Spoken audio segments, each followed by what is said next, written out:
বৰপেটাৰ বিলাসীপাৰাত আলমিনা খাতুনে লাভ কৰিলে 10ম স্থান। বৰপেটাৰ বিলাসীপাৰা অঞ্চললৈ গৌৰৱ কঢ়িয়াই আনিলে আলমিনা খাতুনে। বৰপেটা জিলাৰ নৱমিলন জাতীয় বিদ্যালয়ৰ ছাত্ৰী আলমিনা খাতুনে 10ম স্থান লাভ কৰিবলৈ সক্ষম হৈছে। 600 ভিতৰত 588 নম্বৰ পাবলৈ সক্ষম হৈছে। 98% নম্বৰ পাই উত্তীৰ্ণ হয় আলমিনা খাতুনে।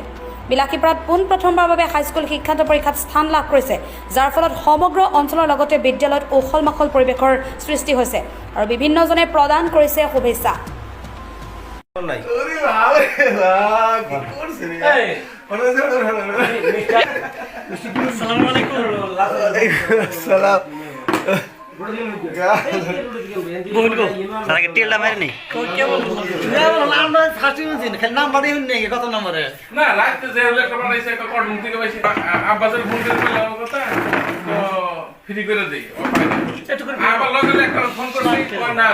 থাকতে পাৰে 10টাৰ ভিতৰে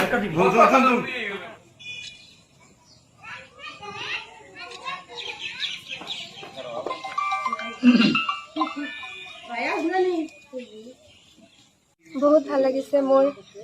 মই সকলোকে মোৰ এই সফলতাৰ কাৰণে ধন্যবাদ জ্ঞাপন কৰিব বিচাৰিছোঁ আৰু মই সকলোকে মোৰ এই সফলতাৰ কাৰণে যে অলপ সুখী কৰিব পাৰিছোঁ এইটো মোৰ বহুত ভাল লাগিছে। বিশেষকৈ মোৰ স্কুলৰ শিক্ষক শিক্ষয়িত্ৰীসকললৈ মই ধন্যবাদ জ্ঞাপন কৰিব বিচাৰিছোঁ। সিহঁতে মোক বহুত সহায় কৰিছে ঘৰুৱাভাৱে আৰু